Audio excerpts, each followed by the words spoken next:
Cashflow Diary Podcast, episode 534. Welcome to yet another exciting episode of the Cashflow Diary Podcast, the podcast that teaches you insider tips, tactics, and strategies for creating leverage streams of cash flow into your life. Learn from top-performing entrepreneurs, business owners, investors, and thought leaders from across the globe as they share their secrets to success. Like what you learn on this and other Cashflow Diary podcast episodes? Go to learninvestingnow.com and sign up to receive powerful tips and information that will help you succeed as an entrepreneur and investor. Now, here's your host, investor, entrepreneur, business owner, educator, speaker, author, and master facilitator of Robert Kiyosaki's cash flow game, Jay Massey. All right, ladies and gentlemen, welcome to another episode of the Cashflow Diary Podcast. I'm your host, Jay Massey, and I'm glad that you are here today because you have heard me say it before, and I'm going to say it again. Where you start isn't necessarily where you stay. In fact, today's guest is a great example that when you go and get started somewhere, you may grow, you may change, you may become bigger, better, badder than you originally intended and end up in a place you may not have originally predicted. I have with me someone today who has been in business 45 years in the Las Vegas area, originally from New York, but most importantly, has started or purchased 20 businesses. Now, that's kind of interesting to me because many of us, we're hoping to get the first one, or maybe you're on your second, maybe your third. But 20 says to me that there's a lot of information that we're going to be able to learn about getting started, staying started, following through, building the team, because this individual also served us in the United States Marine Corps. So I know that there are a number of lessons that we're going to be able to learn. At this point, you're probably wondering who you're talking about. Well, I am talking about none other than Ron Quarry. He's recently written a book entitled Tenacity. Now, you guys know me. You know I already like the title simply because of that one word. It's a lot of what it takes for you and I to get to where we want to go, especially when we know we have to go through a number of things as well. So here's what's going to happen today. We're going to hear his story. We're going to find out those lessons of how we can continue to build our cash flow, build our businesses, and most importantly, learn from his journey of what it's going to take for us to become the biggest, baddest versions of ourselves. So, with that being said, help me get ready to welcome, listen, learn, and love Ron Quarry. Ron, how you doing? Hello, Jay. Thank you so much for having me on your show today. I'm glad that you are here. Now, this being the first time that you're here, I have to ask you the same question I tend to ask everybody else the first time that they're here. Are you ready? I am. All right. I tend to look at today's entrepreneurs a lot like yesterday's superheroes, like Batman, Robin, Wonder Woman, etc.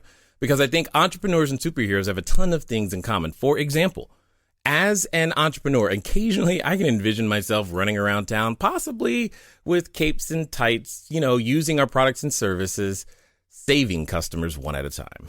Also, like a superhero, though, an entrepreneur has a beginning. For example, if you think about Spider-Man, there was a time where he was just a kid going to school, doing his thing, taking some photos, hoping to get Mary Jane on a date. That's it. And then one day he gets bit by a spider, discovers he's got a superhuman ability, and now he has to choose whether to use this newfound power for good or for evil. So my question to you is as follows. Before your 20 businesses, before even being in the military, maybe even before you left Brooklyn, New York, what we want to know is who is Ron Quarry? Wow. Well, I'd like to say that that question makes me go back to when I was 12 years old. Mm-hmm. I was attending a small Brooklyn, typical parochial school back in the 1960s, white shirt, tie, shine shoes. At 12 years old, my Christmas gift from my mom and dad was an old wooden shoe shine box. And I think something that goes right to your question is not only did I use it to make sure the nuns didn't swat my hand that morning for unshined shoes, but I started getting up an hour early, going down to the corner subway stop and shining shoes for 10 cents a shine before school started that morning. And earning my own money that young in life made me a believer that if you can find a need or a niche for something you can do that either isn't being done or you can do it better than someone else, you need to take a shot. Just as I earned my own money at 12, throughout life, I followed that perceived feeling about myself as a niche finder, and through my career, found different things in those 20 businesses in a variety of industries that I thought I could do better than someone else. And that's what the genesis of the book is about. Interesting. Now, I just want to make sure I heard this correctly. You said that they intentionally gave you as a gift a shoe shine box? Yeah, you needed to go to school with shine shoes. So for Christmas, I got a wooden shoe shine box that would enable me to shine my shoes more efficiently for school. Yeah, no, I get that. I'm just making sure that, was that something you asked for? Or did they go, oh, I know, this is what he'll like? I mean, whose idea was the shoe shine box? I didn't grow up with wealthy parents. They were very functionally minded. And while you always got a toy or two for Christmas, you also got things you needed. What kid didn't frown when they opened the wrapped gift and found a shirt, Right. And they want the latest toy. Right. So my dad thought a shoe shine box would be a good thing for me to have rather than a damp rag to get my shoes ready for school. Yeah, so no. to make the most of it. And a couple of years later, at 16, I was on a typical street corner with the guys that I hung out with, and they decided to start a band. I didn't play an instrument, nor could I hold a tune. So I had to find a place for myself in this new exciting thing that was being created, because one guy played guitar, another drums, another piano. So I said, I'll be the manager. And, yes. And we took that to a great new level where I was accepted as the manager. So it became my job to find a place for us to earn money. I was an altar boy in the local church. So I asked the church pastor if we could use the church hall. I ran flyers on a copy machine, put them up around the neighborhood, went to a local beverage distributor, purchased beverages, which we would sell for $1 a can when we were only paying 10 cents a can, filled up the tables around the dance floor with salted treats, pretzels, and popcorn. And for a bunch of guys at 17 years old, we actually made over $3,000 that night. And that really lit a fire in my belly for being in business for myself one day. Okay, now, for the benefit of those that are listening, some of them just said, $3,000, that's not a lot. Can you give us some context of when this was so that they can really understand that it probably was a whole lot more than what we might think it is today? Oh, absolutely. I was 17 years old, so that was the late 60s, and $3,000 was a large amount of money.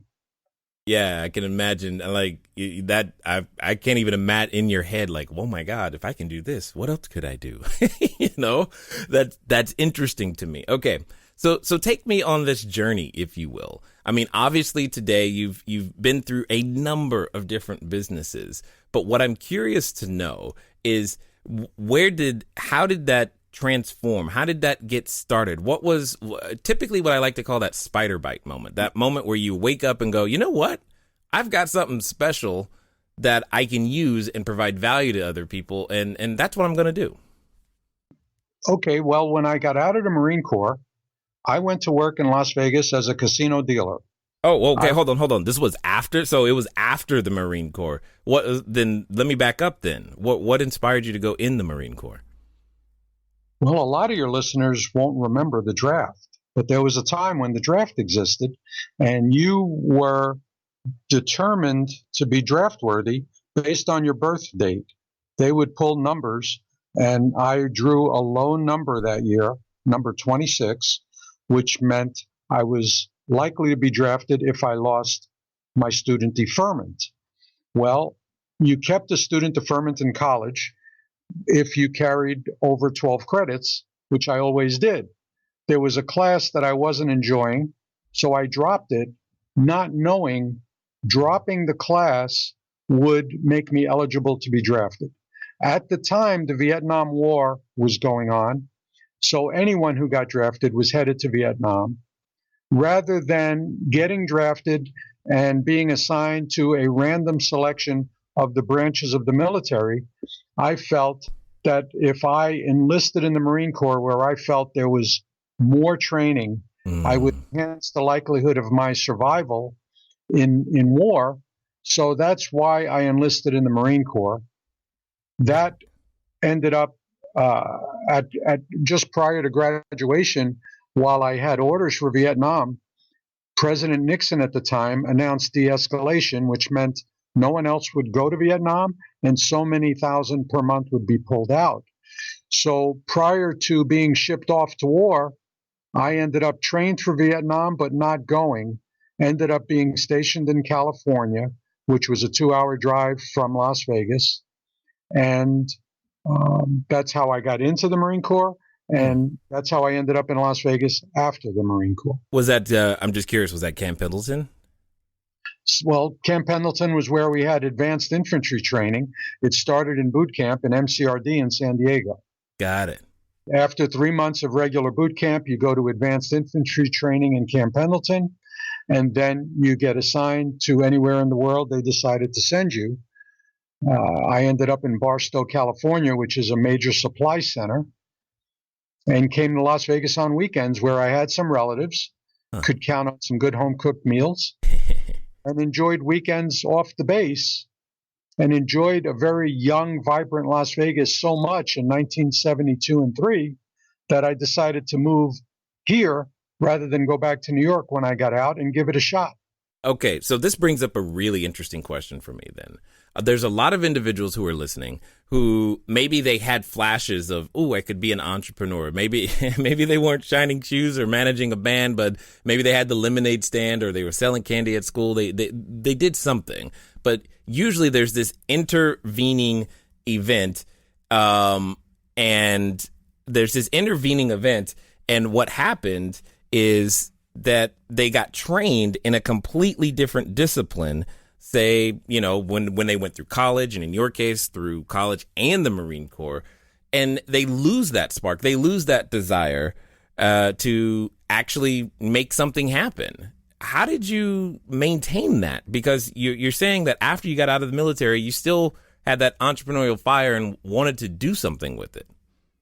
Well, as a dealer, I ended up at the Tropicana Hotel, and as I stood on the various tables, I ended up dealing all 4 games: blackjack, roulette, baccarat, and craps.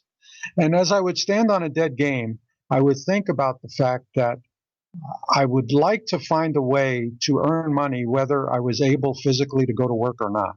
I had a strong history of cancer in my family. I always felt like cancer would find me. It wasn't a matter of if, it was more when. And I wondered what would happen as I was beginning to start a family if I couldn't go to work every day. So I wanted to be in business for myself. And I wondered what could I do, because I really didn't have a surplus of funds. I was making good money, but I was paying bills and there wasn't much left over every month. So after dealing for about 4 years, I decided, well, I could become a realtor. I could sell real estate during the day, deal at night, make some extra money, and use it to buy a business. And that's exactly what I did. And with that extra money, it gave me the opportunity to succeed as a realtor. And in 1979, purchased my first tavern. Did you say tavern? Yes, it was a neighborhood tavern, a drinking place. And if you think about it, someone who doesn't really have a skill like a doctor or a lawyer's shingle, what could you actually go into? And I spent a lot of time thinking about it. And I thought, well, the Marine Corps gave me the training to run a tight ship, make sure it was a friendly place. In fact, I like to say that the first bar that I purchased was Cheers before Cheers was a TV show, before it was even a concept. Yeah. I thought I could run a place where everybody knows your name, fill it with people, make them feel comfortable, give them good service, keep the place clean, and run a successful tavern. And that's exactly what happened in 1979. And for a short period of time, I wasn't sure if the tavern would enable me to support my then wife and 1-year-old son. So I kept my dealing job, I kept my realtor job, and I ran the bar at whatever free hours there were in a 24-hour period. After 6 months of doing all of those things, I was comfortable enough quitting the dealing job. And ultimately, the bar business would transform, which my book, Tenacity, goes into more detail. We went from being a drinking and eating establishment to a gaming establishment. And that occurred in the 1980s with the advent of interactive gaming, when a gentleman named Cy Red invented video poker. The traditional slot machines that lined up sevens and cherries that most bars in neighborhoods didn't have a great interest from your players, but they did love the idea of interactive gaming and playing video poker. And I found that where at one time 90% of my revenue came from selling drinks, that actually transformed to where 70 to 80% of my revenue became gaming revenue. And neighborhood bars became gaming establishments. Okay, so what I'm hearing, wow, there's a number of things that I'm hearing, and that's what I like about an entrepreneur's journey, is that, well, first, there's something I actually have to ask. You mentioned that you were able to get to a point where you were able to ask what I consider to be a very important question. You're like, what happens if I can't work every day? And there's a lot of people who don't ask that question until they can't work every day. And I'm curious to know how you had the wisdom to ask it early, so early, long before there was ever an issue, like, and then not just ask it, but do something about it. Hello there, entrepreneur. This is Jay Massey. I know that if you've ever gone over to the site, cashflowdiary.com, you may have asked yourself, where on earth do you get a domain name from? Especially as you are beginning to build your bigger, better, badder business, you need a web presence. You need the email address. You need a way for people to contact you electronically so that you can stop doing the @gmail.com game. Well, the good folks over at GoDaddy have definitely supplied us with every domain that we have ever used. So what I want you to do is I want you to go over to trygodaddy.com/cashflowdiary. Again, that's trygodaddy.com/cashflowdiary, because it's a quick way for you to get set up to capture your domain name the exact way that you want it. They got easy search functions, and most importantly for you is that you'll be up and running today. As I said, once you get started, stay started. Don't let small little obstacles of how to get your own domain name going stop you. So again, go to trygodaddy.com/cashflowdiary, and let's get back to the rest of the story. Well, Jay, I watched my dad lose 3 brothers to cancer and his sister to cancer. My dad fought colon cancer in the 60s and survived it. And that motivated me to think outside the box. I got married in 1975, had a son in 1978. We planned on growing our family. And I just think rational thought brought me to the point, how do I make my wife and my car payment? How do I make my house payment if I cannot go to work and keep earning? And having a successful business that would send money to the bottom line, whether I show up or not, was a very plausible conclusion. Yeah, I can see that. I can see that. Now, when it comes to starting a business, there are a number of, we'll call them obstacles or challenges, or just things that the owner or business owner, entrepreneur is not used to dealing with that they suddenly have to deal with. For example, maybe it could be something as simple as, taxes and whatnot. That changes, let alone all the paperwork that goes along with it. But you're in business in a city that's known for lots of extra challenges when it comes to just either being in the business or even the type of business that it is out there in Vegas. And I'm curious to know, what were some of those, we'll call them obstacles, that you had to, that for lack of a better way of putting it, you didn't know they were coming, but when they came, you were like, uh-oh, I've got to deal with this. Well, yeah, certainly everybody who takes a shot is going to encounter obstacles they could not anticipate. And I believe that the tradition of the Marine Corps, which is failure is not an option, instilled in me an ability and a willingness to not accept defeat easily. So when obstacles befell me, I thought hard and long about how to battle them. Some such obstacles you've asked about.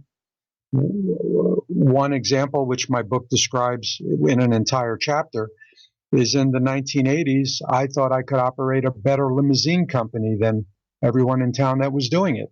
I was told, you cannot break into the transportation business. No one has been given a certificate in 2 decades. And you couldn't operate a charter limousine company without a certificate from the state. And I didn't take that well. If I could show a need and necessity for what I could provide, and if I could do a better job of it, there would be a place for it. And luckily, my neighborhood tavern was filled with drivers and employees from the 2 existing limousine companies. And I learned some interesting things about how busy they were and when their busy times were. So I was able to engage in a polling effort wherein I documented calls for service and the frequency. I was told that there were no cars available. And when I appeared before the state commission that issued certificates, and I could show that 90% of the time there were no cars available, my opponents could not successfully argue that there wasn't a need for an additional company. Thankfully, when I was under oath and testifying, no one asked, how did I select what times I called for service, when I would have had to admit that I knew the times that they were solid. So that was just the strategy I employed that worked out well. And in 1984, I received a certificate to open presidential limousine service, despite the obstacles of getting the certificate, as well as during the hearing process, I encountered death threats, which I dealt with head on, like any good Marine would do. Contacted the person in a one-on-one scenario in an elevator. And I think your listeners will get a kick out of how I persuaded him to stop the death threats, stop the vandalizing of my cars. And if there was any doubt that I didn't have the right guy, the fact that when I released the physical hold I had on him in the elevator, all the threats stopped. And I ultimately prevailed, operated the limousine company for 4 years before selling it and using that money to buy property and build my own neighborhood casino from the ground up. Okay. So this is this is begging the question. When we look at your resume of everything that you've done, there doesn't seem to be a consistent through line. I mean, we've got limousine service, glass supply company. You're talking about a tavern, real estate, Marine Corps. Why so many different things? Why did that happen? Why do you think that happened for you that way? Why was it not like in a linear fashion where you stayed in a particular vertical or niche or anything like that? I'm just trying to understand what drove it. Was it because people just kept saying, no, you can't do that? And you're like, no, watch me. Well, I did stay in the tavern business to the extent that I built or purchased 4 of them around the valley, which served a great function when I saw a need for a better limousine company with tuxedoed chauffeurs and stocked bars so that they could stock the bars in the limos at any one of the 4 locations around the Las Vegas Valley. In operating one business, I would see the need for other businesses, and then I would think about whether or not it's something I could do. A friend that I made in the Marine Corps and I were business partners in those early days, and he was a screen printer who silk screened the fronts of slot machines for the manufacturers and for the hotels.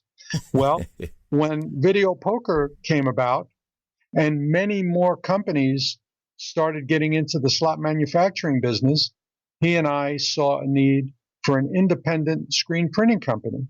So we took his skill, opened Suburban Graphics, and grew that from an initial 4-person operation and a $100,000 SBA loan into a 120-person operation, selling slot machine glass around the country, around the world actually, generating nearly $15 million a year in sales.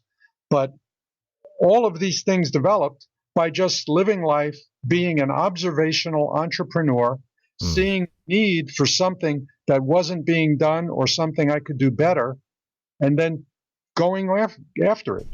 Okay, now you just said something that I think is interesting. Is you said being an observational entrepreneur. You see a need, feel a need. Totally get that. But I have to ask, in order for you to accomplish a lot of these things, they overlap. And you ask people today, they're like, man, I can't start a business. I got kids. I got a wife. I got, this, I got that. How on earth did you manage to do all of these things, honestly, simultaneously? That's what it really looks like. Well, time management is a critical factor to succeeding in anything. And hiring good people is also critical. As I would grow a business, I would generally run a new business myself for a year. I would try to keep focus on the things you point out, very important. I've got a family at home. Right. So I would make it a point when, I'd say over 90% of the time, to make it home for dinner, interact with the kids, interact with the wife, and then go back to the bar for the night shift. Be home in the morning to greet the children when they woke up, have breakfast with them, and get on to the workday. So there was a lot of running around involved, but I balanced it, and it had to be done. So then let me ask you this question. For the benefit of those that are in their entrepreneurial journey right now and they're dealing with these very things, but don't have necessarily the background or the training provided to you by the military, or just, shoe shining at the age of 12, which I still think is awesome. What would you say to someone today who's like trying to, they're building their business, or maybe they're even starting where they have, a full-time job and they're building something on the side and they're trying to make it all work? What would you tell them? How would you counsel them on being able to reconcile everything so that they can still walk away and build something that can work if for someday, they're unable to work? I would say don't be a self-defeatist. So many people do not pursue their dream because they believe they just can't do it. For example, Whoa. Say that again, because I think that was good. I want other people to hear that one because they might have missed it. So many people are self-defeatist. They have a good idea, but they become persuaded either from the input of others or their own thoughts that they just could not do it. So they don't pursue it. Yeah. I use a term. You're never going to hit a baseball if you don't swing the bat. Well, you've got to take that shot to see if you could make it happen. And, my partner, Dan, and I didn't have the money to do everything we did at the time we wanted to do it. So rather than just being a self-defeatist saying, well, we don't have the money to buy that bar, so I didn't buy it. Instead of that, as a realtor, I found one of my clients who I sold the property for was netting an amount of money very close to what we needed to make the down payment on that first tavern. So I approached him. Now, a lot of people would say, I'm not going to ask him to loan me that money, but I did. And he loaned me that $35,000, which he was netting from the sale of his condo for a better interest rate than the banks would pay him at the time. And I used that to purchase that first tavern. And the book goes into detail on how we raised the funds for an idea we had and the process of elimination in how we overcame the obstacles that we were confronted with. One such obstacle was that tavern I built with the proceeds from the sale of the limo company. We ended in an outlying jurisdiction. You know, the city of Las Vegas is surrounded by other small cities. Yeah. Much like LA, you go from LA proper to Beverly Hills, but all you really did was cross the street. Well, Right. It's like that in Vegas. So we went to an outlying jurisdiction that had a more favorable gaming climate where you could have non-restricted gaming without building a hotel. That's why we did it. That makes sense. I didn't know that there was a city councilman there who was a competitor of mine in the printing business and who intended to become a competitor in the neighborhood gaming business. He used his power as a councilman, Of course, to eliminate me as a competitor by using his small town police department to frame me with multiple criminal charges. Now, the heart of the book goes into great detail on how we overcame those obstacles and the very amusing payback I delivered to him for what he did to me. So, okay. I mean, there's just so many things that you've accomplished in such a very small amount of time. I mean, yeah, 45 years, but still, you've done a lot. And what's going through my head at this particular moment is that there's just got to be like, what is like the ultimate goal? What was there ever some overarching idea that you were trying to achieve? What was the, what does that look like for you? Because I'm just curious at this point. Well, I think a lot of people might conclude that there's a goal to reach a certain level of wealth or net worth. And that was never even a consideration for me. Yeah, I don't get that from you. I get like you're just trying to be the best version of yourself, but I'm just curious as to like what would evidence that for you? Because I don't know. Just looking for a new challenge. When I would start a business and I'd work it for a year or two, I'd build it up as strong as it could be. I'd find good managers to promote from within, to take over the reins, and I would go off to the next project to keep my interest. And that's why I diversified from the 4 taverns into limousines, graphics, glass and mirror cutting and shaping, children's education products, the furniture business. The list goes on and on, obviously. Yeah. But it was engaging in challenges that my observational entrepreneurship told me I could do that.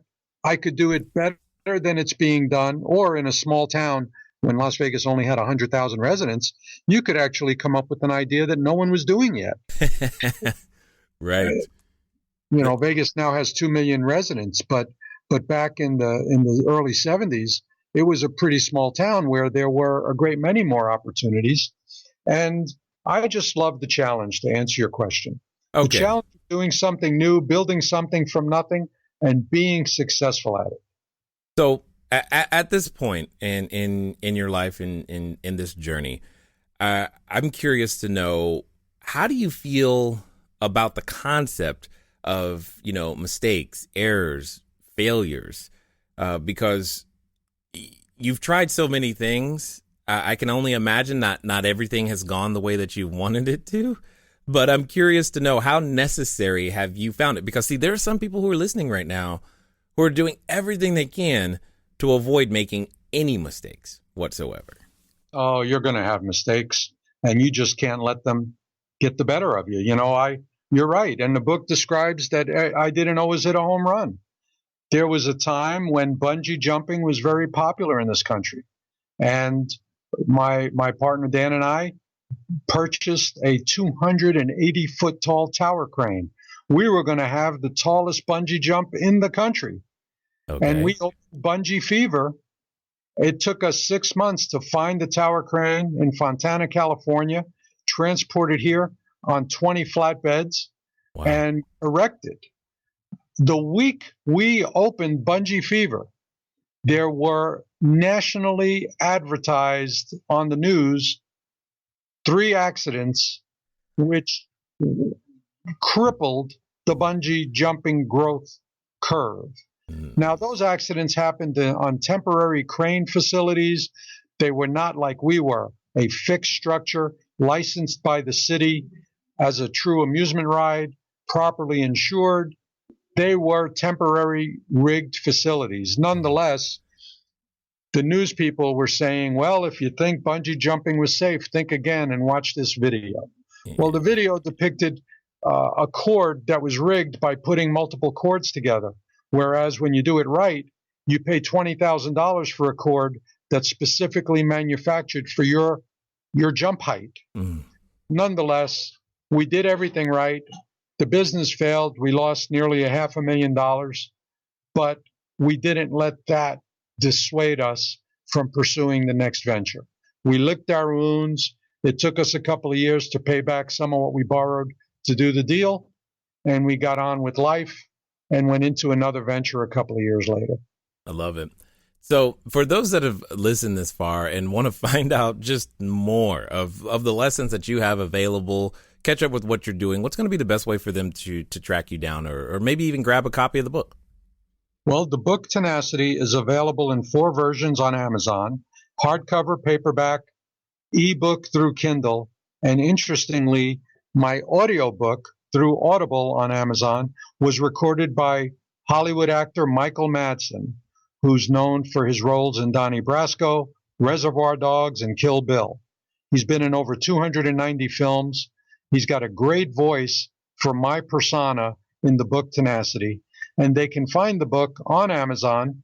My last name is spelled Coury. If you enter the name of the title, you'll find multiple books by that name. And they can also go to my book's website, ronquarryauthor.com, where there's a quick link to the Amazon site. Excellent. Now, as we wind down here, I've got a final question for you because I'm really curious to hear your answer, given your varied experience, etc. Because, here's what I know. There's a number of people who have listened, and listening to you, I know. They got the courage. They're like, you know what? They're drawing that proverbial line in the sand. They're like, that's it. If he can do 20 different businesses, if he can go through that, I'm not dealing with any death threats. I can make this thing happen. And they're at what I like to call that precipice of decision.